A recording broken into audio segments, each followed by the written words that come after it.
takut sama istrinya di sini? Ada? Berhenti kau jadi laki-laki kalau takut sama istrimu. Tapi kalau dia ngamuk, Ustaz, dia pecahkan piring, tidak ada masalah. Kalau dia pecahkan satu lusin. Dia pecahkan gelas, pecahkan semua satu tempat piring. Kenapa? Piring boleh dibeli, gelas boleh dibeli. Harga diri sebagai suami tidak boleh dijajah istri. Takbir. Nah, itulah kami yang ngatur. Jangan kau mau mati ya. Berarti mati mau-maumu. Mati mau atau tidak, tiba saatnya pasti mati. Orang kaya mati, orang miskin mati, raja-raja mati, rakyat biasa mati, bupati mati. Kencangnya. Coba, semua mati. Berarti yang jadi masalah sesungguhnya bukan mati itu. Yang jadi masalah illa wa antum muslimun, kecuali dalam keadaan beragama Islam. Berarti ayat ini Allah ingin sampaikan kepada kita, hai umat Islam, das'at latif, kamu lahir dalam keadaan beragama Islam, nikahmu syariat Islam, kartu identitasmu tertulis Islam, tapi belum tentu kau mati dalam keadaan beragama Islam. Adakah orang Islam yang bisa mati dalam keadaan kekafirannya? Ada. Insya Allah kita tidak akan mati dalam keadaan berzina. Insya Allah kita tidak akan mati dalam keadaan lagi mabuk narkoba. Insya Allah kita tidak akan mati dalam keadaan ngerampok. Yang bisa membuat kita mati kafir, hubbi aklil haram, suka memakan makanan haram. Siapa mereka? Jangan marah ya, saya mau marah. Contoh aja ini. Mereka yang terima serangan fajar ketika pilkada atau pilpres.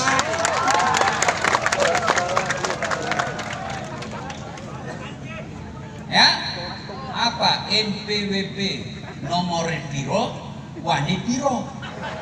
Ini banyak yang begini. Kita larang calon bupati, kita larang anggota DPR Yogo, tapi kita terima duitnya. Ada enggak begitu di sini? Ada, enggak usah pencitraan, ada. Malah tulis siap menerima serangan fajar. Termasuk anggota DPR yang terpilih gara-gara nyogok. Termasuk ASN yang terpilih gara-gara nyogok. Maka selama dia makan gajinya, selama itu menurut jumhur ulama, selama itu dia makan uang haram.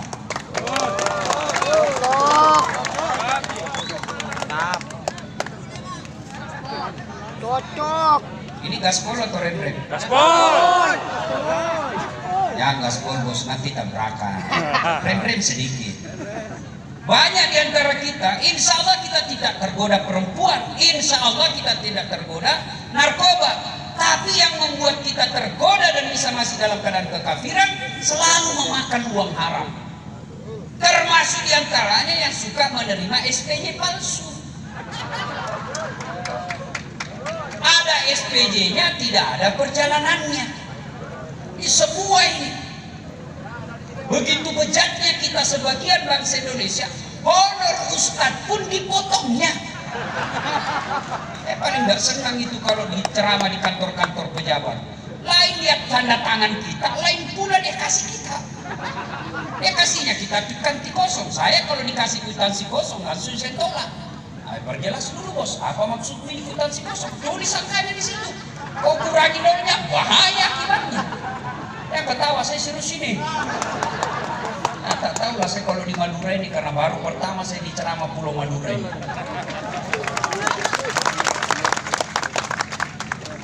Waqala idzan Bismillahirrahmanirrahim. Ya ayyuhalladzina amanu dakhulu fis-silmi kaffatan wa la tattabi'u khutuwatis syaitan innahu lakum aduwwun mubin. Wahai orang-orang yang beriman, masuklah engkau ke dalam Islam secara sempurna, bukan Islam pencitraan, bukan Islam pilpres, tapi Islamlah secara benar. Wala tattabi'u khutuwatis syaitan, dan janganlah engkau ikuti langkah-langkah setan, karena sesungguhnya setan itu musuh yang nyata bagi kalian. Musuh kalian bukan polisi, musuh kalian bukan ulama, musuh kalian bukan pejabat, musuh kalian kata Allah adalah setan, di mana setan itu musuh yang nyata bagi kalian. Insya Allah kalau kita ceramah seperti ini, kira-kira ada nggak setan di tengah-tengah kita? Wih, masa ada setan di tengah-tengah kita? Banyak. Setannya bukan pocong, bukan suster ngesot, tapi apa setan yang ada tengah-tengah kita? Bentuknya handphone. Apa Ibu? Handphone. Orang sudah ceramah masih sini juga. Nah. Padahal nantinya lihat tuh HP baru saya pakai. Orang sudah ceramah masih menggusuk. Nah itu setan itu mengalihkan perhatian. Simpan dulu HP-nya Bu, sebentar kita ya, sebentar. Saya biasa kalau ceramah tidak senang kalau ada siaran langsung. Kenapa? Ini bisa kita offside Pak. Contoh, Ustadz kita Abdul Somad. Beliau ditanya, Pak Ustadz bagaimana hukumnya main catur? Secara langsung. Beliau jawab haram apabila azan berkomandan kalian masih main catur. Haram, tapi dipotong itu azan. Akhirnya yang terdengar haram main catur. Marahlah pemain catur dari Sabang sampai Merauke. Saya juga ditanya, Ustaz Dasar bagaimana hukumnya main catur? Haram. Betul Ustaz, haram. Kenapa bisa? Karena kau bunuh Perdana Menteri sama Raja. Ya haram kalau kau membunuh Perdana Menteri. Simpan dulu handphone, simpan dulu handphonenya. Sebentar lagi kita ada. Malah di Sulawesi Bu, saya lagi ceramah, ada ibu-ibu lagi di belakangi saya. Lagi ceramah Ibu, dia membelakang. Dalam hati saya, barusannya ada orang saya ceramah, dia belakangi saya. Ternyata diambil handphonenya, selfie. Baru dia tulis di Facebooknya, latar belakang Das Atlantik. Saya dijadikan background. Kira saya pot bunga. Simpan dulu handphonenya. Malah selesai ceramah, coba lihat dulu nanti. Selesai ceramah dikejar lagi kita tuh. Ustaz selfie dulu Ustaz, selfie Ustaz, ulangi Ustaz, kabur Ustaz, ulangi. Saya dalam hati, biar kau ulang 5 kali nampak yang kabur. Simpan dulu handphonenya Bu ya, bisa? Bisa? Wa qala idzan bismillahirrahmanirrahim. Innallaha wa malaikatahu yusalluna 'alan nabi. Ya ayyuhalladzina amanu sallu 'alaihi wa sallimu taslima. Sesungguhnya Allah dan para malaikatnya bersalawat kepada Rasulullah Muhammad sallallahu alaihi wasallam, maka wahai orang-orang yang beriman, bersalawatlah kalian kepada Rasulullah dengan sebaik-baik salawat. Suatu kali Nabi lagi duduk-duduk dengan malaikat Jibril. Tiba-tiba Nabi melihat ada malaikat 1 juta jari-jarinya. Bapak-bapak berapa jari-jarinya Pak? Berapa? 10. Cacat dong. Ada kaki. 20. Ini malaikat 1 juta jari-jarinya. Nabi kagum dan bertanya kepada Jibril, wahai malaikat Jibril, malaikat apa itu? Banyak betul jari-jarinya. Jibril menjawab, itu malaikat yang Allah tugaskan mencatat air ketika hujan. Lalu Nabi bertanya kepada Jibril, benar itu mampu dia catat? Ya silakan. Nabi tanya langsung, wahai malaikat, apa kau mampu mencatat air ketika hujan? Ya, ku catat yang jatuh di darat, ku catat yang jatuh di gunung, ku catat yang jatuh di laut, semua aku catat. Tak setetes pun yang tidak aku catat ya Muhammad. Kira-kira ada yang mampu mencatat air hujan Pak? Ada? Kenapa? Punya. Kenapa tidak mampu mencatat air hujan? Punya. Ya biar banyak, kalau jatuhnya satu-satu bisa saya hitung. Tapi ini jatuhnya bareng-bareng, jumlahnya banyak dan laju. Ada bisa kita catat. Tapi malaikat ini katakan saya mampu mencatatnya ya Muhammad. Satu yang tidak mampu aku catat. Apa itu? Ketika umatmu berkumpul di lapangan depan rumah jabatan Bupati Pamekasan, lalu mereka bersalawat bareng-bareng di tempat itu, saya tidak bisa mencatat betapa banyak pahala Allah turunkan di tempat itu. Maka ketika bapak-bapak tidak bisa memperbanyak amal dengan tahajud tadi malam, ada yang tahajud tadi malam? Banyak. Ada? Pencitraan. Ada yang mampu Senin Kamis tiap pekan, tidak bisa memperbanyak amal dengan bangun masjid, tidak bisa memperbanyak amal dengan umroh tiap tahun, maka perbanyak amal dengan cara apa? Ketika berkumpul kita seperti ini, jangan lupa bersalawat bareng-bareng kepada Rasulullah Muhammad SAW, karena dengan salawat bareng seperti itu Allah turunkan betapa banyak kemuliaan di tempat itu. Maka saya mau ajak salawat, boleh? Boleh? Boleh. Saya mau dengar ini orang-orang Madura yang ada di sini, mana lebih kencang suara ibu-ibunya daripada bapak-bapaknya? Bisa? Bisa Ibu? Oke, kita dengar dulu. Kita tanding mana lebih kencang. Ibu-ibunya dulu, bapak-bapak diam. Oke? Nah, ibu-ibu dulu, ayo ikut Ibu. Ayo, insya Allah Allah mencintai kita dengan bersalawat kepada Rasulullah. Jangan malu-malu, keluarkan hati, keluarkan suara untuk menyebut kekasih kita. Salatullah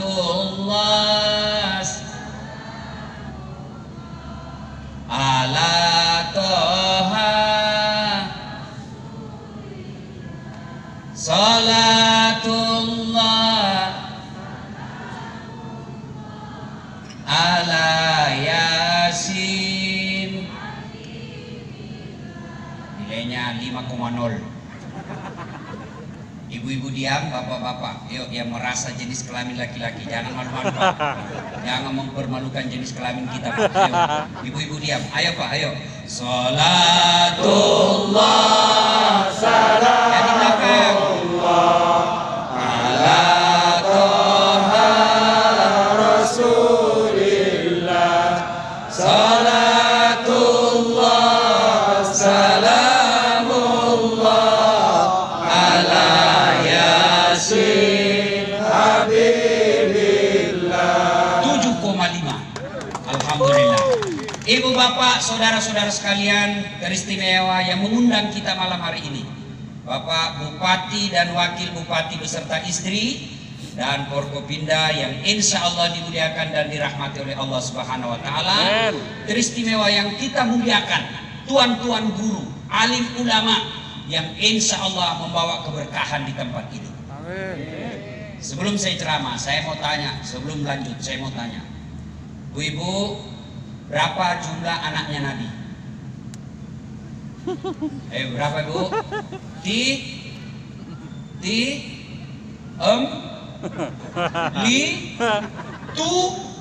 Bingung. Bapak-bapak, berapa jumlah anaknya Nabi? 7. Bingung sampean. Ayo. Siapa yang tahu anak pertamanya Nabi? Saya kasih hadiah. Ayo, siapa nama anak pertamanya Nabi? Siapa? Jokowi. Siapa? Ayo, angkat tangan. Sini saya kasih hadiah.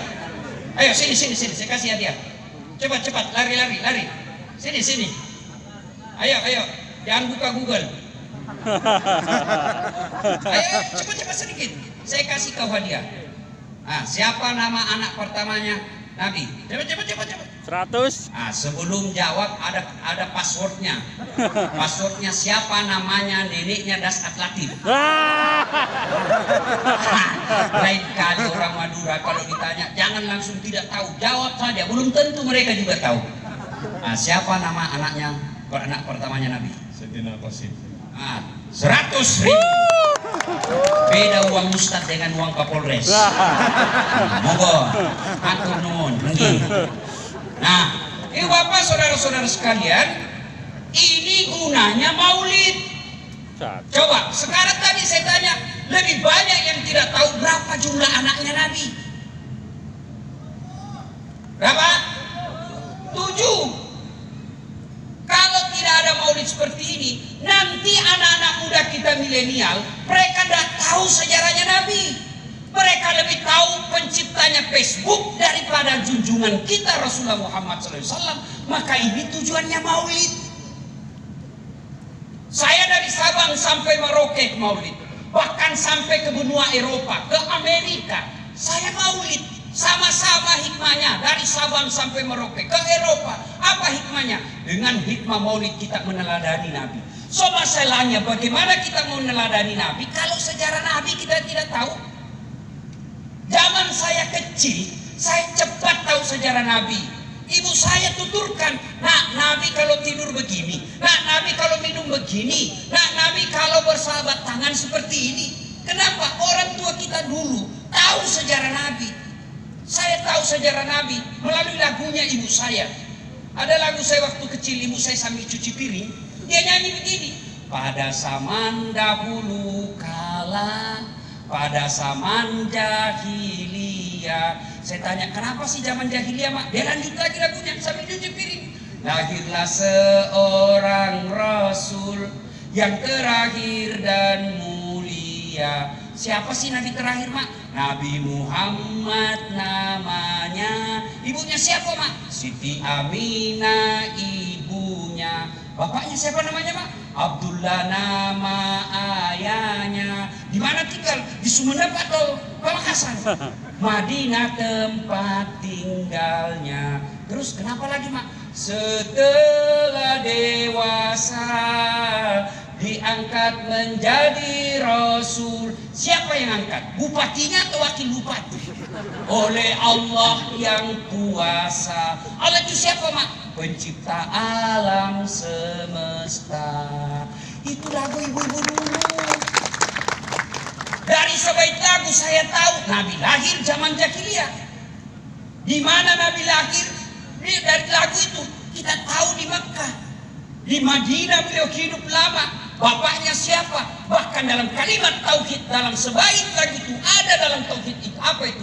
Siapa Allah? Pencipta langit semesta. Itu lagu ibu-ibu dulu. Gak sarjana. Bukan anggota DPR suaminya. Sekarang lagunya ibu-ibu apa? Lagu ibu-ibu sekarang, yo ayo, yo ayo, yo ayo. Beleng-beleng. Putar ke kiri, no, putarlah ke kanan, ke kanan. Apa itu lagu beleng-beleng? Kita ketawa karena istri kita begitu toh. Katanya majelis taklim tiap bulan dengar pengajian, 4 kali dengar pengajian. Tapi kalau olahraga, bajunya sempit, roknya sempit, di depan lah ibu-ibu. 1, 2, bapak-bapak belakang 3. Mana hancur majelis taklim kita sekarang? Ya, itu lagu. Dari lagu sebenarnya kita bisa menceritakan sejarah Nabi. Itu lagu ibu saya dulu kepada saya. Lalu sekarang lagu anak saya kepada anak saya ajarkan lagu. Anak saya namanya Ece. Ece itu panggilan perempuan bagi anak Bugis. Anak Ece, ini lagu. Hafal ini nak. Anak-anak Nabi ada 7 orang, 3 laki-laki, 4 perempuan. Pertama Qasim, Abdullah, Ibrahim, Zainab, Ruqayyah, Ummu Kalsum, Fatimah. Ibunya bernama Siti Aminah, bapaknya bernama Abdullah, kakeknya bernama Abdul Muthalib, pamannya bernama Abu Thalib. Itu lagu. Dari situ anak saya tahu 7 anak Nabi. Pertamanya Qasim, 3 laki-laki, 4 perempuan. Ada dakwah syariat di dalamnya. Sekarang anak-anak kita, siapa yang ngajar ibunya? Ibunya juga yang salam aku. Lalai, panggil aku si Jablay. Abang jarang pulang, aku jarang dibelai. Dia sambunglah anaknya. Pulang-pulangku berbadan 2. Penting dia pulang. Jadi dari lagu kita bisa mengajarkan sejarah Nabi. Nah, maulid ini juga sesungguhnya menceritakan sejarah Nabi. Supaya apa? Supaya kita bisa tahu dari kisah-kisah itu, kita bisa meneladani Nabi. Maka saudara-saudaraku yang tidak mau maulid silahkan. Tapi jangan menuduh kami yang maulid ini orang yang sesat. Di banyak anak-anak sekarang hidupnya lebih banyak bikin dosa, tiba-tiba hijrah. Hah? Modal jenggot, celana jingkrang. Hah? Langsung semua bid'ah. Maulid bid'ah. Isra Mi'raj bid'ah. Taksiyah bid'ah. Jabat tangan selesai sholat bid'ah. Doa bersama bid'ah. Tidak ada pada zaman Nabi. Bos, kenapa Nabi zaman sahabat, zaman Nabi, zaman tabi'in tidak ada maulid? Kenapa? Mereka hidup sesama dengan Nabi. Mereka dekat dengan Nabi. Mereka lihat secara langsung Nabi. Mereka tahu sendiri sejarah hidup Nabi. Mereka tidak perlu diceritakan. Kalau kita yang sudah 1400 tahun pasti lupa sejarah Nabi, maka ini pentingnya maulid. Maka yang baik silahkan Anda tidak mau maulid, tapi hargai saudaramu yang mau maulid. Ini hanya alasan, ini kan tidak pernah sama Nabi. Saya bilang, dek, kalau kau tidak pernah pada sama Nabi, sini kau dulu. Tolong sampaikan sama itu ustadzmu, jangan dia ceramah pakai mic. Karena pada zaman Nabi tidak ada mic. Ini bid'ah ini bos.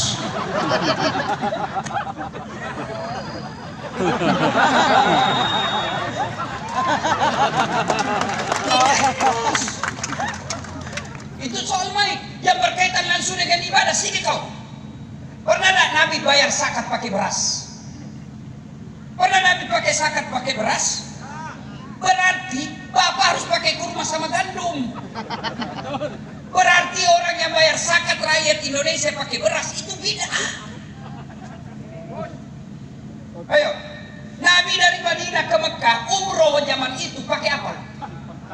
Pakai apa? Pakai onta. Maka datanglah sampean pergi umroh naik pesawat, itu bid'ah. Tidak ada pada zaman Nabi. Maka silakan dari Pemekasan you pergi Mekah pakai onta, 17 tahun sudah sampai. Maka saudara-saudaraku, mari saling menghargai. Silahkan yang mau maulid laksanakan dengan sepenuh hati, dengan semeriah kemampuan kita. Yang tidak mau maulid silahkan tidak usah maulid. Dan kalian yang tidak mau maulid jangan mengatakan yang tidak maulid mereka sesat. Saling menghargai. Aman persoalan. Ini pertama. Nah sekarang yang kedua, saya tidak mungkin menceramai bapak-bapak, tuan-tuan tidak mungkin saya ceramai. Saya sampaikan saja beberapa sisi kehidupan Nabi yang mudah-mudahan bisa kita bawa oleh-oleh pulang ceramah. Itu Nabi lahirnya zaman jahiliyah. Apakah jahiliyah itu berkaitan dengan waktu saja? Tidak. Jahiliyah itu berkaitan dengan karakter, mental, tabiat, sifat. Apa sifat jahiliyah? Satu di antara sifat jahiliyah itu, makasih Pak Bupati. Alhamdulillah. Mejanya mana? Apa karakter masyarakat jahiliyah? Sombong. Di antara sekian banyak karakter jahiliyah, sombong. Apa itu sombong? Pakai barang mahal? Belum tentu. Sampean punya duit, beli baju krokodil. Tahu krokodil? Oh. Buaya. Cap buaya. Sampean punya duit, beli itu kalau ada. Supaya harga diri kita tidak dihina orang lain. Ibu-ibu punya berlian, pakai itu berlian supaya orang tidak remehkan kita. Silahkan. Tapi apa itu sombong? Kata Nabi, dua karakter sombong: menolak kebenaran, menganggap remeh orang lain. Bapak pakai cap buaya, itu katanya kalau asli kepalanya menghadap ke dalam, kalau palsu menghadap keluar, jadi buaya darat. Ada buaya darat di sini? Ada? Tidak ada Pak. Tidak tahu nanti. Kata Ustadz Abdul Somad, buaya itu selama dia di laut, di air, dia akan setia. Tapi jangan coba-coba dia ke darat, dia buaya darat. Nah, karakter orang sombong itu dua. Satu, nolak kebenaran, menganggap remeh orang lain. Pintar, baik. Cerdas, baik. Tapi merasa diri paling pintar, tidak baik. Benar baik, tapi merasa diri paling benar, tidak baik. Kenapa? Sombong. Dan pintu masuknya sombong, kata Nabi, ada 4. Satu, bertambahnya ilmu. Ini ulama bisa di dalamnya. Penceramah bisa di dalamnya. Setan itu ibarat pemain musik, dia tahu gendang yang cocok untuk seseorang. Kalau orang ilmu, dia datangi dengan cara apa? Sombongnya, merasa diri paling pintar. Jangan sombong gara-gara ilmu. Allah jelaskan dalam Al-Quran, wa ma utitu minal ilmi illa qalila. Saya tidak kasih kau ilmu kecuali sangat sedikit. Saya kalau ada orang sombong sekali, hebat, merasa diri benar, sini dulu. Tolong kau terjemahkan saya artinya alif lam mim. Ada yang tahu artinya alif lam mim? Ada? Itu baru alif lam mim. Mana kau mau sombong? Kau sudah tidak tahu alif lam mim. Jangan sombong gara-gara ilmu. Allah marah, dia cabut kau punya ilmu. Pikun. Mana ada obatnya pikun sampai sekarang? Ada di Makassar. Banyak betul gelarnya Pak. Kalah-kalah gelar saya. Tapi sombong betul. Begitu mau pensiun, mulai pikun-pikun. Diprotes sama istrinya. Pak, biasanya kalau kau mau pergi mengajar, kau cium-cium jidatku. Ini sudah hampir 10 hari kau tidak pernah lagi cium saya. Kata suami dalam hati, astagfirullah. Berarti siapa saya cium selama ini? Ternyata pembantunya. Jangan sombong. Kalau Allah cabut, kau tidak bisa bedakan mana pembantu mana istri. Ya juga modus Pak, mantan-mantan sudah dengar begini, besok masuk kamar pembantu, didapat sama nanya, udah saya kira ibumu nak. Apa yang kita mensombongkan dengan ilmu itu? Dua, penyebab datangnya sombong kata Nabi, bertambahnya pangkat jabatan. Anggota DPR mau sombong. Apa jadi anggota DPR? Karena dipilih. Kalau tidak dipilih, wabillahi taufiq wal hidayah. Wassalam. Bupati mau sombong pre. 5 tahun aja bos. Kalau terpilih lagi ya 10. Kalau sudah 10 tahun biar bapak masih mau jadi bupati, tidak bisa Pak. Bapak 10 tahun sudah itu lepas, mau lagi pasang lambang Garuda, dibilang orang gila. Apa yang kita mau sombongkan dengan bupati? Hah? Kepala dinas mau sombong? Bapak jadi kepala dinas karena disenang sama Pak Bupati. Biar Pak Bupati senang, kalau istrinya Bupati tidak senang, wassalam. Ayo, apa yang mau sombongkan dengan jabatanmu? Yang ketawa, saya serius ini.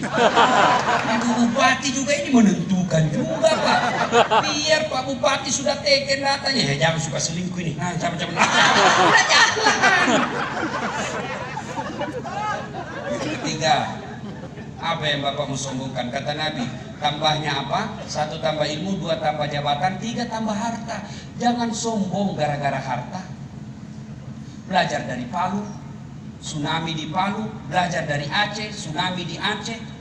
Sekejap saja itu Palu kemari, tidak sampai 10 menit, berat, rata, miskin. Apa yang kita mau sombongkan dengan harta? Oke lah, tetap punya mobil banyak, tetap punya rumah, tetap punya deposito, punya kebun tembakau yang puluhan hektar. Tapi kalau Allah marah, dia cabut kau punya nikmat. Apa? Duitmu banyak, tidak ada bisa kau makan. Dilarang makan nasi. Apa enaknya kalau dilarang makan nasi? Hah? Dilarang makan garam, dilarang makan gula, dilarang makan daging, dilarang makan lemak. Semua dilarang. Apa aja bisa dia makan? Ubi rebus. Duit 7 miliar cuma ubi rebus aja. Cilaka ngana. Apa? Duitnya betul, mobilnya harga 4 miliar Pak. Mobil harga 4 miliar. Baru 10 menit dalam mobil, stres. Hati-hati, kanan kiri. Rem. Apa yang kita mau sombongkan? Kata Nabi yang keempat, penyebab datangnya sombong, bertambahnya ibadah. Yang tadinya malas sholat, tiba-tiba hitam jidatnya gara-gara sholat. Dianggap remeh semua orang Pak. Saya pun dimaki-maki di Facebook. Apa kau udah saat cerita sunnah-sunnah kalau maulid, kau tidak pelihara sunnah? Kenapa kau tuduh saya tidak pelihara sunnah? Dia bilang buktinya kau tidak pelihara jenggot. Ya mau dia apa kalau tidak bertumbuh? Jenggot ya orang. Masya Allah. Bos, adik-adik remaja, hijrah itu bukan sekedar bicara Arab. Afwan, yasakallah, kaifahalu, kullu nafsin sa'iqatun. Bukan sekedar itu. Biar kalian ilmu tinggi,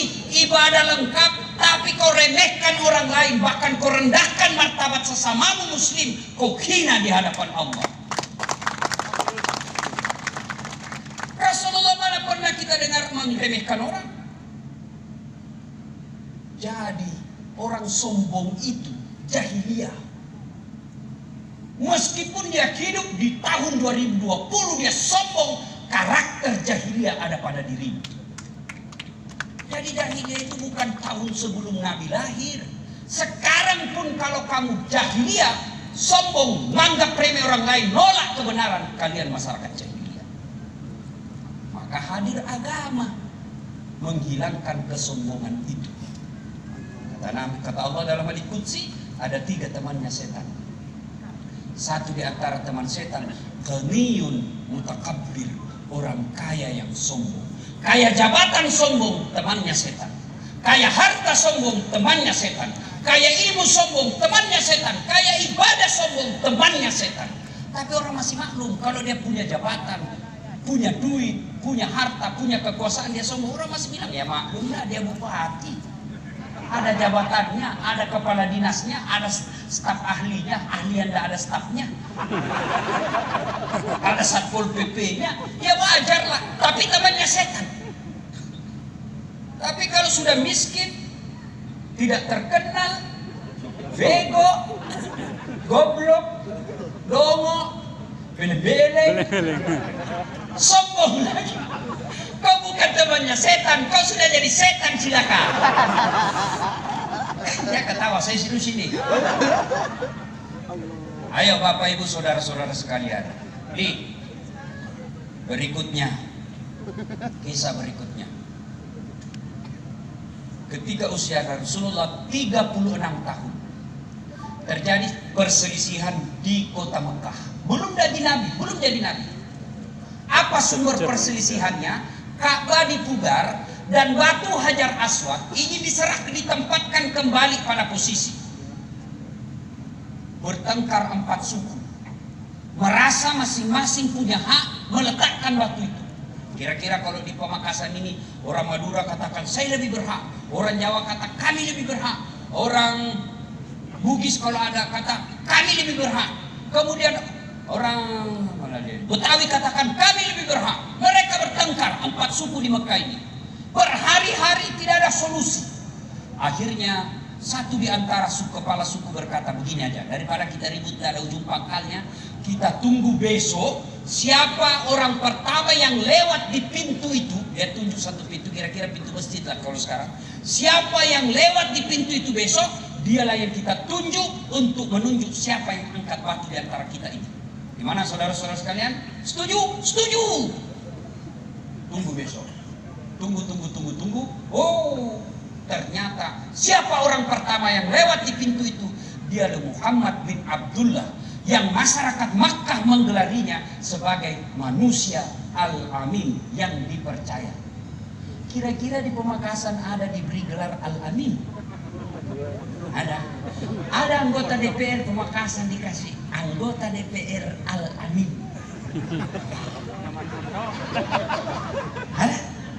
Ada ASN dikasih gelar Al-Amin. Ada Pak, zaman Nabi. Belum lagi diangkat jadi Rasul, usia remaja Nabi sudah diberi gelar Al-Amin yang terpercaya. Kalau kita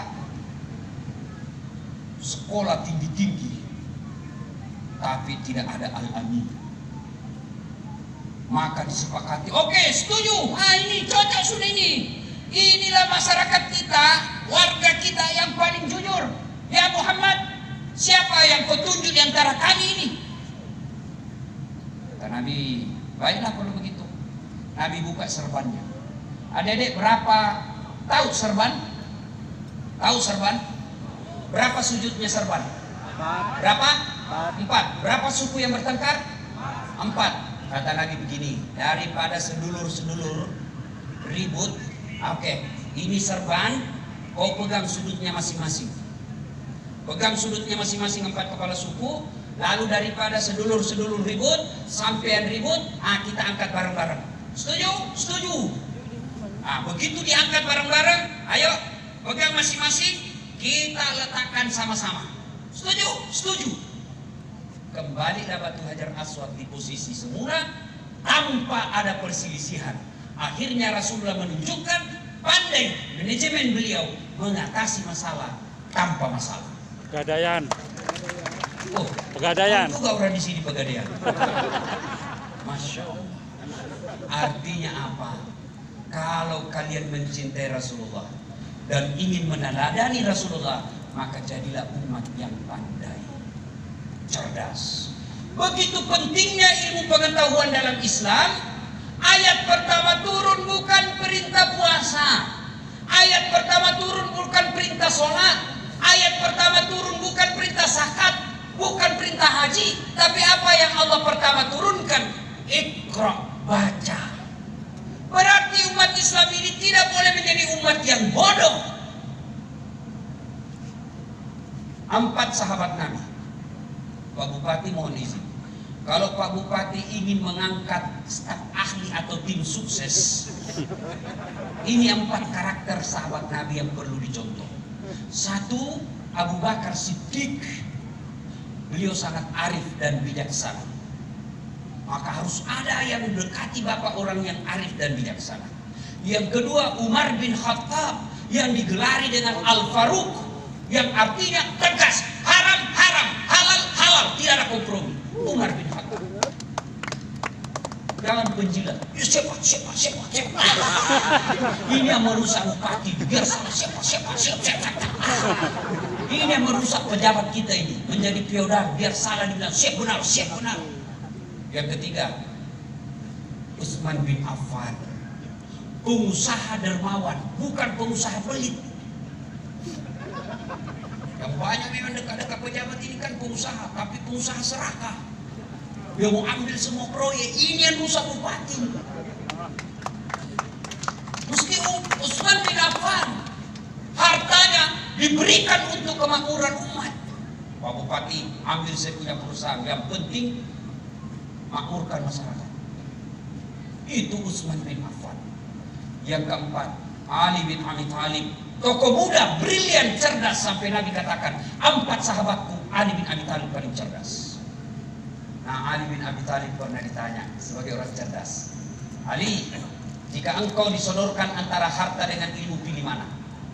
Ibu-ibu, kalau saya sodorkan iPhone 11 dengan kitab Durratun Nasihin, pilih mana ibu? iPhone 11. iPhone. Kitab pencitraan. Bapak-bapak pilih mana? Handphone atau Durratun Nasihin? Handphone. Tapi apa kata Ali? Saya pilih ilmu. Kenapa pilih ilmu ya Imam? Ada 3 kelebihan ilmu dibanding harta. 1, harta setengah mati kau jaga, ilmu dia yang jaga kamu. Contoh, punya duit 5 juta, kasih masuk bele-bele. Bele-bele itu di Makassar, arti bele-bele itu kalau di sini kaleng. Kaleng-kaleng. Beleng-beleng. Kaleng-kaleng. Kaleng. Sudah itu masukin duit. Kaleng itu digembok. Sudah gembok. Kaleng ini dimasukin lemari. Gembok lagi lemari. Sudah berapa gemboknya? 2. Keluar kamar, gembok lagi kamar. Berapa gemboknya? 3. Keluar rumah, gembok lagi pintu rumah. Berapa gemboknya?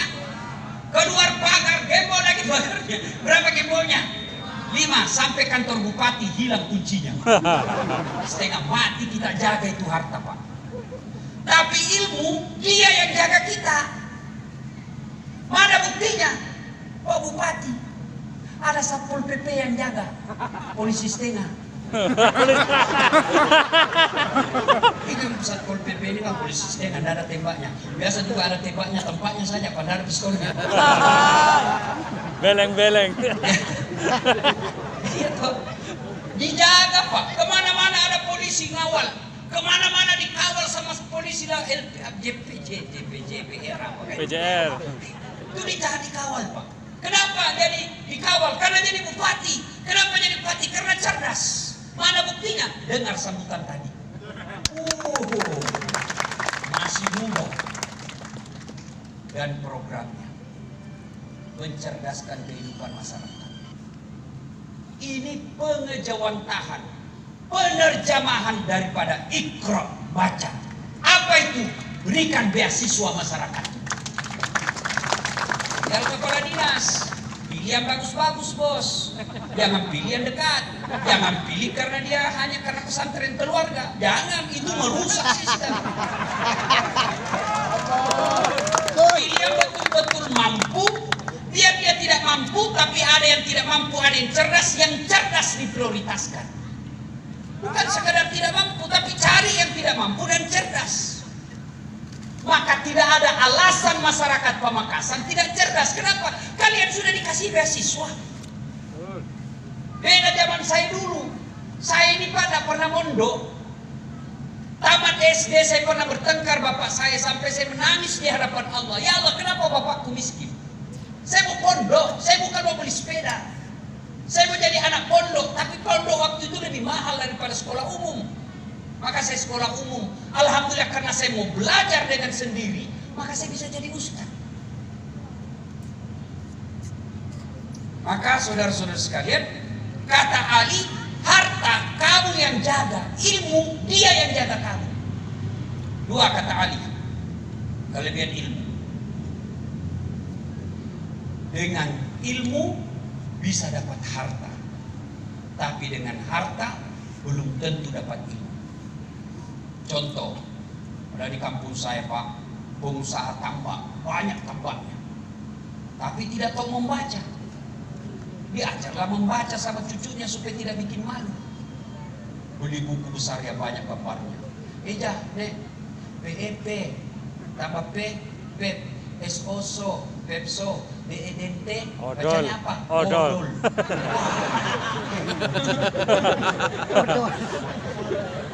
Dibawalah dia ke Makassar, masuk di mall. Tahu mall kan? Di dalam mall ada tangga lift, dia naik turun itu. Begitu masuk mall, terbuka itu tangga lift, dia eja itu, open. Wih, besar betul pembikin kuenya ini. Open di kampung saya itu open, bahasa Belanda pembikin kue mentega. Dia bayangkan, besar betul pembikin kuenya ini. Terbuka pintu, ada orang Tionghoa masuk, dia teriak, woi, ada utama, apa lah bahasa Bugisnya. Dan ku masuk, panas di situ. Jangan ku masuk. Masuk ini orang Tionghoa, tertutup pintu. Beberapa saat kemudian terbuka, keluar orang Afrika. Saya sudah bilang jangan kau masuk, harus kau. Padahal banyak masuk. Ini bele-bele. Banyak duitnya, tapi on. Dibawalah makan di restoran. Mana makannya? Pak, anaknya bawa restoran di Makassar. Enak semua makanan tadi nak. Satu aja tidak suka. Setengah mati kutelan tidak mau masuk. Repot. Kata anaknya, yang mana? Setengah mati aku telan. Kenapa? Tak bisa. Yang mana Pak? Itu yang putih tipis. Ternyata tisu. Karena dilihat orang sudah makan pada gini, dia telan. Ini banyak duitnya tapi beng-beng. Kata Ali, dengan ilmu kau dapat harta. Mana buktinya? Apa Pak? Orang pusing harga tiket naik. Saya tidak pernah pusing soal tiket. Kenapa? Bukan saya beli. Saya beli. Bukan. Hebatnya lagi, pergi tidak bawa uang, pulang. Maka belajar adik-adik sekalian. Ini kita punya Pamekasan. Kalau kalian anak muda milenial, adik-adik santri, adik-adik usia sekolah, kalau kalian tidak sekolah, maka kalian akan menjadi penonton di kabupaten tanah kelahiran. Sekarang belajar, tidak ada alasan tidak belajar. Kenapa? Pemerintah sudah siapkan beasiswa. Bayangkan tadi videonya, bayangkan Pak, gunung-gunung rokok. Kalau saya itu, saya akan ganti gulung-gulung rokok dengan buka-buka Quran. Mungkin karena di Pamekasan banyak tembakau. Saya bisa masuk iklan perusahaan rokok. Tapi tidak mungkin Pak Bupati memberikan beasiswa yang begitu banyak untuk menarik anggaran pembangunan struktural, pembangunan infrastruktur. Makanya dibutuhkan kehadiran perusahaan-perusahaan di kabupaten ini. Mereka lah yang nanti diharapkan CSR-nya, bantuan perusahaan memberikan beasiswa kepada anak-anak yang ada di Pamekasan. Tapi tidak mungkin perusahaan masuk kalau ada teror terus.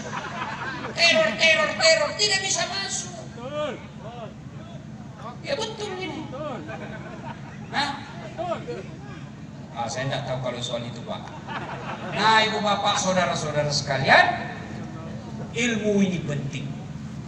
Yang ketiga, kata Ali, ya, harta kau kasih orang berkurang, ilmu kasih orang nambah. Saya punya duit 1 juta, saya kasih ke anak santri 500.000, maka duit saya berkurang jumlahnya tinggal menjadi 500.000. Tapi kalau saya tahu Al-Fatihah, saya ajarkan kepada anak santri saya, maka ilmu saya nambah. Ayo nak Al-Fatihah. Begitu dia hafal, gak mungkin nih, mana surah Al-Fatihahku saya, di mana hilang kepalaku ini Pak. Nambah. Itulah disebut amal jariah. Dengan catatan, garis bawahi, kasih stabilo, kasih stempel merah, cetak miring, tebal. Dengan catatan, puncak dari semua ilmu itu adalah akhlak. Itulah sebabnya Al-Quran mengajarkan kepada kita, Iqra, baca ilmu ekonomi, baca ilmu politik, baca ilmu tasawuf, baca ilmu antariksa, baca ilmu kepolisian, baca ilmu pemerintahan dengan catatan Iqra bismi rabbikal ladzi khalaq, atas nama Tuhan. Kalau bapak cuma cerdas otaknya tapi tidak punya akhlak, maka bapak ibu bisa lebih hina dari binatang, kata Al-Quran. Mau bukti? Tahu bajing? Tahu bajing? Apa dia makan bajing? Kacang-kacangan. Tapi namanya bajingan. Aspal dia makan. Tembok gergaji dia makan. Besi beton dia makan.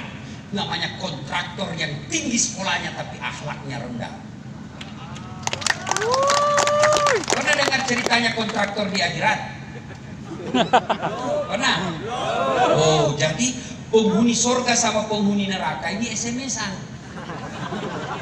Kata penghuni surga, Mas bro, bagaimana kabarmu di neraka? Dia bilang, tidak ada enaknya. Di blender terus kita di sini, tidak ada nyamannya. Kamu di situ di surga gimana? Waduh, masya Allah, nyaman betul. 1 laki-laki 7 bidadari. Kata penghuni neraka, boleh nggak kami jalan-jalan ke situ? Boleh aja ke sini. Tapi bagaimana caranya? Nah, penghuni neraka kan kreatif Pak. Dia bilang begini, kami bangun jembatan dari surga, kamu juga bikin jembatan dari surga neraka. Setuju? Setuju. Ketemu kita di tengah. Oke, setuju? Setuju. Dalam proyek.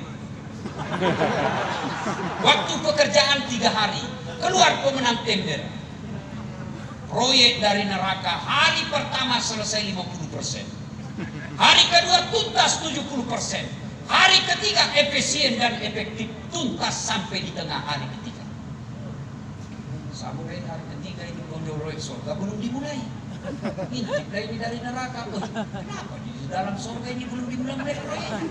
Iya ini dari neraka. Mas bro, kenapa belum mulai proyekmu? Kami sudah sampai di tengah sesuai perjanjian. Apa kata dari surga? Bagaimana mau dimulai? Kontraktor, pemborong, pengawas, panitia ada semua di situ. Di sini hanya penghafal Quran, nggak tahu dia gitu.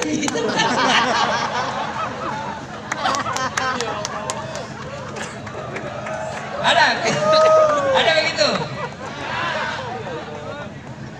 Itu kontraktor di negara lain, bukan di Pamekasan. Kalau anggota DPR pernah dengar? Belum. Pernah dengar dia anggota DPR di surga? Masuklah penghafal Quran dalam surga. Di Tiba-tiba dia protes ini penghafal Quran.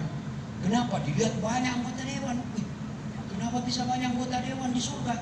Di negara saya banyak ditangkap gara-gara korupsi dan asusila, banyak kelakuannya. Ya datanglah protes sama mereka. Mereka kenapa bisa itu banyak anggota dewan di sini di surga? Dia bilang penghuni surga, penjaga surga, dosa keribut, dia cuma reses. Sebentar lagi ya.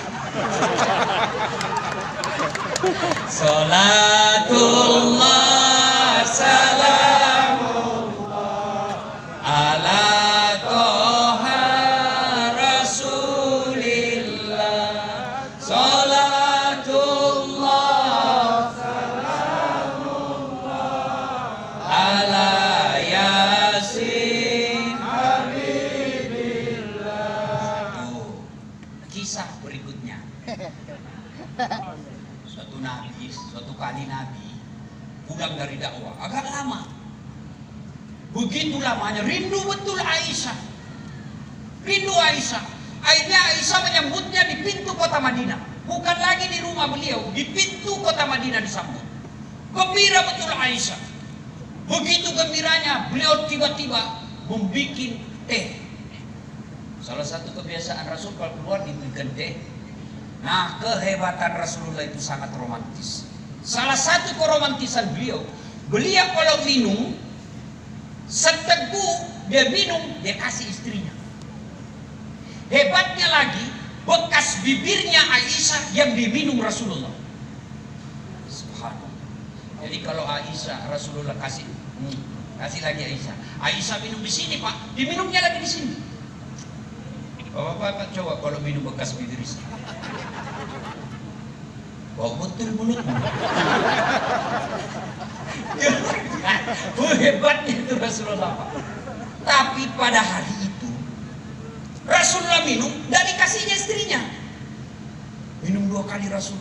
Aisyah tidak dikasihnya. Aisyah mulai cemberut.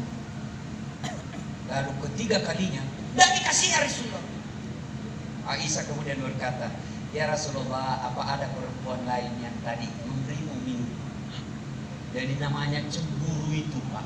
Bukan cuma wanita zaman sekarang, istri Nabi aja cemburu. Jadi jangan buat perempuan cemburu. Nah, lalu Rasulullah memberikan air itu, teh. Begitu dia minum Aisyah, langsung dimuntahkan. Kenapa? Ternyata Aisyah salah memberi resep. Garam dikiranya gula. Kenapa Rasulullah tidak mau memberi istrinya? Karena Rasulullah tidak mau kalau istrinya tahu dan kecewa malu di depan Nabi. Dia tahan sendiri. Saya kira ada suami model begitu di sini. Bu Bupati kira-kira Pak. Pak Wakil kira-kira Pak. Kalau kita kira-kira minum. Dongong memang kamu. Goblok. Itulah Rasulullah. Berarti kalau kita cinta kepada Rasul, kita ingin meneladani Rasulullah dalam kehidupan sehari-hari, tidak usah dulu deh yang jauh-jauh. Coba mulai malam ini hormati dan muliakan istri. Rasulullah itu dari 11 istri beliau tidak ada satupun yang dipanggil namanya. 11 istri Nabi tidak ada pernah mengatakan saya nyesal nikah sama engkau ya Muhammad. Dan 11. Bapak cuma 1 istrinya menderita lahir batin. Rasulullah coba buka Barasanji.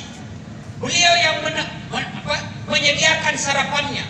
Beliau yang membersihkan tempat tidurnya. Beliau yang menampal baju-bajunya. Itu Rasul, manusia pilihan, kekasih Allah yang namanya selalu digandengkan dengan nama Allah. Yang dalam hadits qudsi Allah katakan, andai bukan karena engkau ya Muhammad, saya tidak ciptakan dunia dan surga di sisi. Tapi beliau membantu istrinya membersihkan tempat tidur. Beliau membersihkan istrinya. Beliau membantu istrinya. Itu Nabi. Bapak baru pegawai honor. Hargai saya.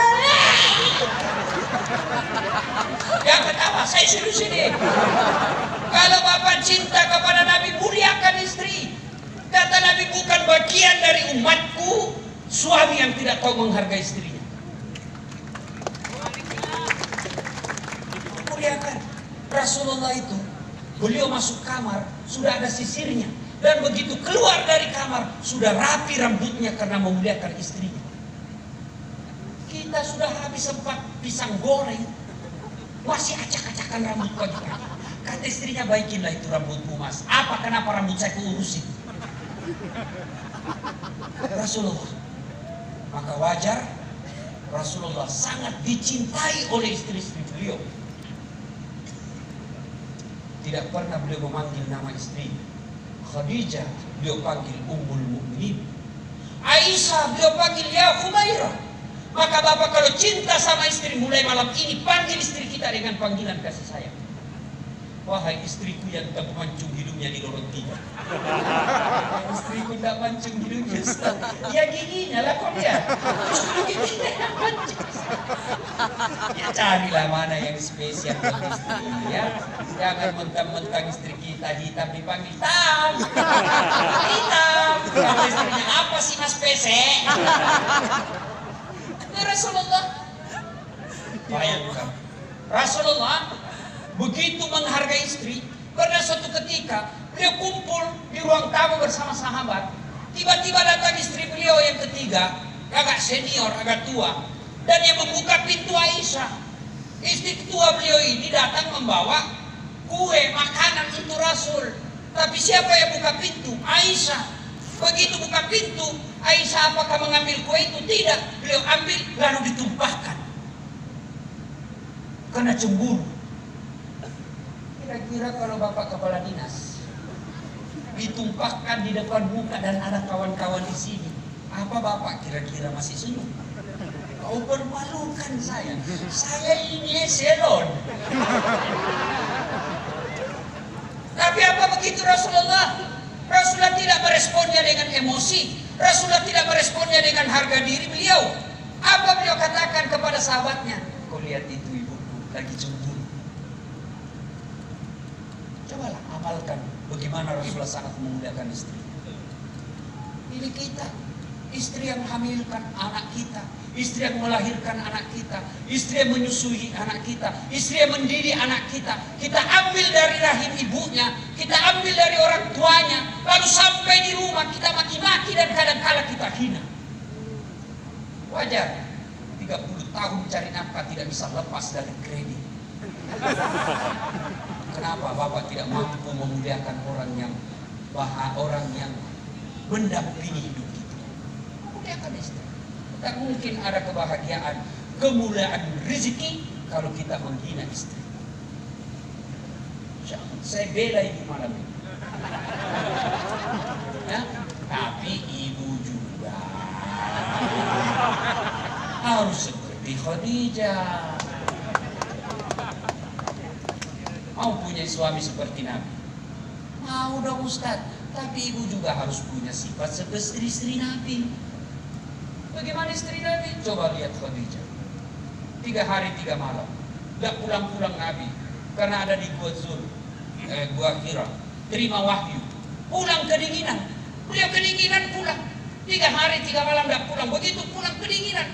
Lalu Rasul berkata, ya istriku, kedinginan saya, selimuti saya. Kira-kira ibu-ibu 3 hari 3 malam tidak ada kabar dari suami. Di WhatsApp di reject, di telepon dimatikan. Tiba-tiba pulang kedinginan, selimuti saya. Kira-kira ibu selimuti? Ibu interogasi. Gimana kamu? Artinya apa? Kalau ibu mau punya kekasih suami seperti Rasulullah, maka punyalah sifat sangka baik. Berapa banyak rumah tangga berantakan karena istri selalu sangka buruk. Telepon suaminya tidak jawab, boleh sangka buruk. Pasti. Gara-gara dia ini ketemu lagi. Sangka baik. Telepon tidak dijawab jam 8 pagi. Oh, balik suamiku lagi sholat duha. 1 jam kemudian telepon menundanya. Oh, berarti lagi rapat dengan Pak Bupati. Jam 12 telepon belum dijawab. Oh, lagi sholat jamaah di masjid Bapak. Tiba-tiba sore masuk WhatsApp, saya lihat suamimu, bonceng cewek, cantik betul. Oh, berarti suami saya lagi nge-grab. Enak perasaan. Tidak ada bahagianya orang yang selalu sangka buruk. Sangka baik, sangka baik. Berapa banyak rumah tangga berantakan gara-gara motivasi sangka buruk. Yang dia sangkakan belum tentu terjadi. Sangka baik aja. Tidak usah terima, tidak usah diperiksa terus itu handphone. Pulang diperiksa terus. Kayak kita tahanan kota saja. Baru 10 menit keluar ditelepon. Di mana kau Pak? Di mana kau? Saya di kantor. Dengan semua orang. Di mana kau? Di kantor. Coba video call. Ada begitu di sini? Ada? Ada takut sama istrinya di sini? Ada? Berhenti kau jadi laki-laki kalau takut sama istrinya. Tapi kalau dia ngamuk Ustaz, dia pecahkan piring, tidak ada masalah. Kalau dia pecahkan satu lusin. Dia pecahkan gelas, pecahkan semua satu tempat piring. Kenapa? Piring boleh dibeli, gelas boleh dibeli. Harga diri sebagai suami tidak boleh dijaga istri. Takkan. Nah itulah tadi yang takut sama istrinya. Ibu juga jangan kasihan seperti tahanan itu suami. Bapak, ibu pikir itu gampang jadi suami? Coba dia dikasihani gini. Coba dia itu muka-muka suami kita dikasihani. Setengah mati cari duit supaya ibu bisa pakai emas. Supaya pulang kampung pakai baju baru dihargai keluarga. Itu si suami kita. Dia pikir bagaimana supaya ibu bisa diberikan AC di kamar. Kasihan, maka jangan dijadikan tahanan kota. Dan diperiksa semua handphone. Gimana kita punya harga diri? Saya serius ini Bu. Kalau ibu mau, kata Nabi, ibu mau punya suami setia hingga akhir, 3 aja rumusnya. Pegang ini baik-baik. 1, kata Nabi, buat matanya senang. Gimana caranya maksudnya Ustaz? Terjemahannya, jadilah wanita yang cantik di depan suami. Kalau suami senang baju merah, pakai terus baju merah. Dari Sabang sampai Merauke tugas baju merah aja kan. Kalau suami senang model rambut poluan, seperti rambut poluan. Saya tidak senang Ustaz, bukan soal ibu senang atau tidak. Yang soal ibu adalah suami saya senang. Sebaik-baik penampilan seorang istri adalah ketika ada suaminya di rumah. Maka kita tidak Pak. Mau baru pulang gas tertinggi sebelah. Pakai bedak yang terbuat dari beras, mau bunuh semua ini, dikasih mentimun matanya. Gimana kita tidak cepat sakaratil maut? Mulai besok ibu coba pakai lah, ibu besok ini, ibu besok kalau perlu mau pulang suaminya pakai baju renang. Coba itu resep Nabi, buat matanya senang. Yang kedua kata Nabi, buat perutnya terisi, kenyang. Maka masaklah masakan kesenangan suami. Sekali-kali telepon suami, kalau tidak bisa tiap minggu, sekali sebulan. Terima gajinya, terima honornya, WhatsApp suami kita. Pak, jangan lupa, jangan makan di luar hari ini. Hari ini semasa spesial buat Bapak. Senangkan kita sebagai suami. Langsung dikasih lihat semua teman di warung kopi. Oh lihat ini. Istri soleha, ini makanan suami istri saya, luar biasa. Bu, pernah WhatsApp suaminya begini? Oh Bapak pernah menerima WhatsApp, jangan makan hari ini di luar Pak. Paling Bapak terima, jangan lupa singgah beli gas. Disuruh singgah beli gas, padahal pangkatnya kapten.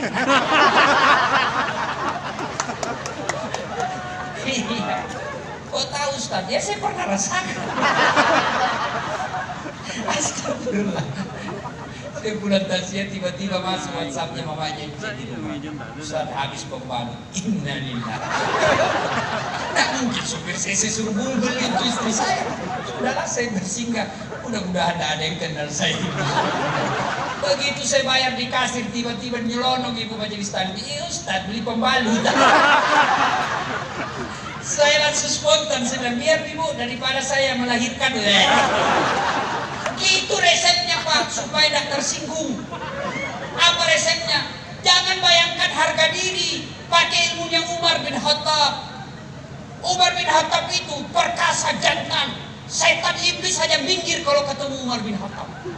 Umar. Suatu ketika ada sahabat ini melaporkan istrinya. Kenapa? Istri sahabat ini suka ngomel. Mudah-mudahan dipanggil Umar untuk dinasehatin. Ke rumahnya Umar. Begitu dekat dengan rumah Umar, dilihatnya Umar juga dimarahi sama istrinya. Balik, bupati aja dimarahi. Besok ketemu, ya Amirul Mukminin, saya lihat Anda kemarin komen sama istri, diam-diam aja malah senyum. Dengar jawaban, dengar sedulur-sedulur. Dengar jawaban Umar. Begitulah cara saya berterima kasih kepada istriku yang telah hamil, melahirkan, dan menyusui anak saya. Coba. Ibu masih ingat waktu hamil? Ada enggak enaknya ibu hamil? Enggak ada enaknya. Jalan aja setengah mati. Mana ada ibu hamil langsung duduk aja? Enggak, ya pelan-pelan dulu. Duduknya pakai standar samping.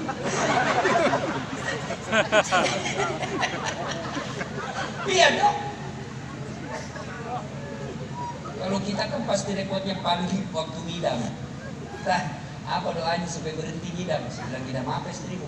Dia bilang, nanti dia bisa tidur kalau dia lihat saya di atas lemari, bos. Jadi kalau istrinya mau tidur jam 10, setengah 10 sudah naik di atas lemari. Sudah berhenti kau dikasih bodoh-bodoh kau istrimu. Yang kedua kata Umar, begitulah cara saya berterima kasih kepada istriku yang telah melahirkan anakku. Masih ingat waktu melahirkan ibu? Masih? Ada enggak ibu-ibu melahirkan senyum? Ayo, mentang-mentang istri bupati melahirkan, keluar kau nak putih, setengah mati juga dia.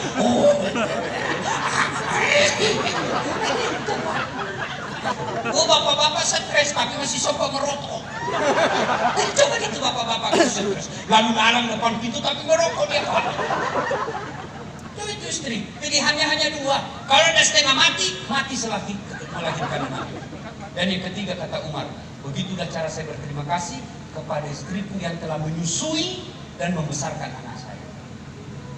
Ibu-ibu, masih ingat waktu menyusui? Masih? Apalagi waktu tumbuh giginya bu? 7 bulan. Kenapa bapak ya ketawa? Bapak merasakan. Coba deh. Mana ada digigit? Kok gigit saya? Ibu-ibunya itu udah. Lepas kau dah. Siang anaknya. Malam.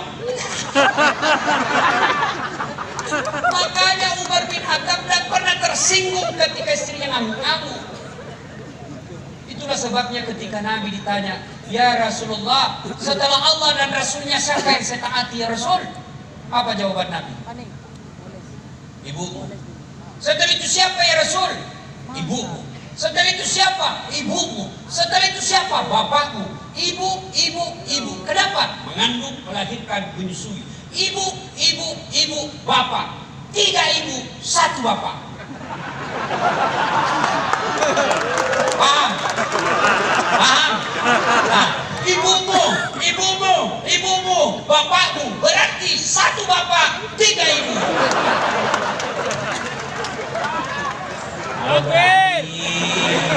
Berani sampean. Berani.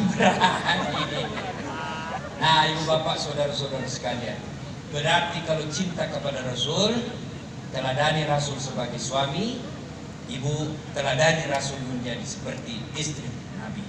Bapak, saudara-saudara sekalian, banyak yang ingin kita sampaikan, tapi waktu yang terbatas. Insya Allah lain waktu dan kesempatan kita akan lanjutkan.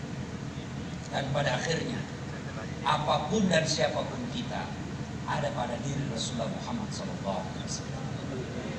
Kalau Pamekasan ini mau sejahtera, lahir dan batin, bukan dari sumber daya alam. Coba lihat Saudi Arabia. Tunjukkan saya Saudi Arabia ada sawahnya. Tidak pernah saya melihat sawah. Di Indonesia dari Sabang sampai Merauke Tunjukkan saya kabupaten yang tidak ada sawahnya. Semua punya sawah. Saudi Arabia tidak pernah impor dan krisis beras.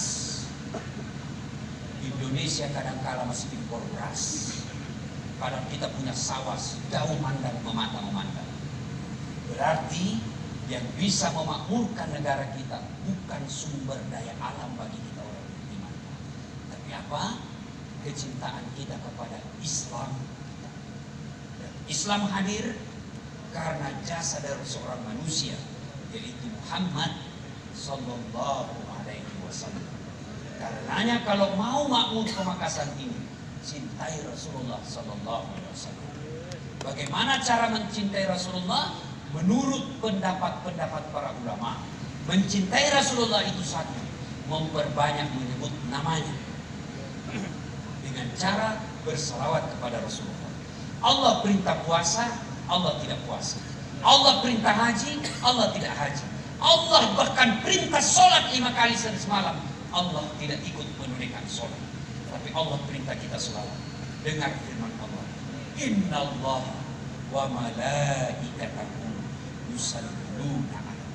Allah dan para malaikatnya berselawat kepada Rasulullah Muhammad SAW. Tidak cukup sampai di situ, maka Allah mengajak kepada kita, wahai orang-orang yang beriman, bersalawatlah kalian kepada Rasulullah. Bersalawatlah kalian kepada Rasulullah. Yusalluna ala nabi, sallu alaihi wa sallimu taslima. Bersalawatlah kalian kepada Rasulullah dengan sebaik-baik salawat. Tidak diajarkan salawat sambil merokok. Tidak diajarkan salawat sambil makan kue.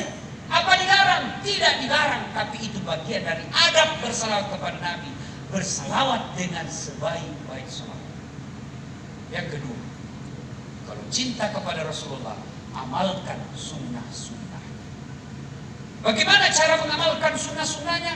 Amalkanlah sesuai dengan kemampuan yang mau kita lakukan, tanpa menghina orang yang tidak mampu melakukan sunnah. Ada orang barangkali mampu memelihara sunnah dengan pelihara jenggot, silahkan. Ada orang yang mampu memelihara sunnah dengan cara apa? Kaki celananya jingkrak, silahkan. Ada orang yang memelihara sunnah dengan Senin Kamis, silahkan. Silahkan yang Senin Kamis, jangan engkau celah orang yang pelihara jenggot. Silahkan pelihara jenggotmu, tapi jangan engkau meremehkan orang yang tidak pelihara jenggot. Lakukan sunnah itu sesuai dengan kemampuan kita. Dan yang ketiga, ketika cinta kepada Rasulullah, syarat yang ketiga, pelihara warisannya. Cintai warisannya. Apa warisan Nabi? Bukan bupati, bukan presiden, tapi apa warisan Nabi? Al-ulama warisatan anbiya. Ulama adalah pewaris para nabi. Mencintai ulama bagian daripada perintah agama. Suatu kali ketika pintu surga dan neraka sudah mau ditutup, yang artinya penghuni neraka sudah abadi, penghuni surga sudah abadi. Begitu pintu neraka mau ditutup, Allah perintahkan kepada malaikat penjaga neraka, malaikat tunggu dulu, jangan dulu kau tutup. Masih ada satu hamba, angkat dia masuk ke dalam surga. Kata malaikat, tidak ada lagi, orang bejat semua sudah ini sisa-sisa. Saya lebih tahu dari engkau malaikat, kau turun cari, turun cari, setengah mati cari, kenapa? Barang rongsokan. Cari ketemu, diangkat, ada cahaya dalam diri. Apa yang pernah kau lakukan sehingga engkau batal abadi dalam neraka dan engkau diangkat masuk surga? Tidak ada. Aku ingat dulu, pasti ada. Tidak ada, pasti ada. Oh ingat. Oh saya ingat ya malaikat. Apa? Saya pernah bersahabat dengan sahabatnya ulama. Belum lagi ulamanya langsung bersahabat dengan sahabatnya ulama, maka Allah mengangkatnya masuk ke dalam surga. Itulah sebabnya tidak heran masyarakat Madura sangat memuliakan ulama karena percaya akan hadis ini. Ketika staf Pak Bupati menghubungi saya untuk datang ceramah di kabupaten ini, langsung saya menggeser acara saya dan saya katakan, insya Allah saya akan datang, karena Madura ini kita kenal masyarakatnya suku yang sangat mencintai ulama. Tapi tidak cukup dengan cinta semata, tapi tunjukkan akhlak mulia. Dengan cara apa? saling menghormati, saling memuliakan ketika terjadi perbedaan pendapat di antara ulama kita. Demikian, mudah-mudahan ada manfaat. Dan akhirnya Allah Subhanahu wa taala berfirman, laqad kana lakum fi Rasulillahi uswatun hasanah. Sungguh pada diri Rasulullah Muhammad SAW terdapat contoh teladan yang sangat baik. Apapun dan siapapun kita, mari mencontoh Rasulullah dalam kehidupan sehari-hari. Kita bersyukur kepada Allah Subhanahu wa taala, Pemakasan ini pemimpin kita, bupati kita yang diberikan amanah oleh rakyat untuk memimpin 5 tahun ini adalah keturunan para ulama. Karenanya tidak ada alasan untuk tidak taat kepada pemerintah kita yang apabila dalam keputusan-keputusannya itu mendekatkan kita kepada Allah Subhanahu wa taala. Saya yakin di bawah kepemimpinan bupati dan wakil bupati yang muda, bukan cuma muda tapi cerdas. Bukan cuma cerdas tapi insya Allah cinta kepada ulama, cinta kepada agama.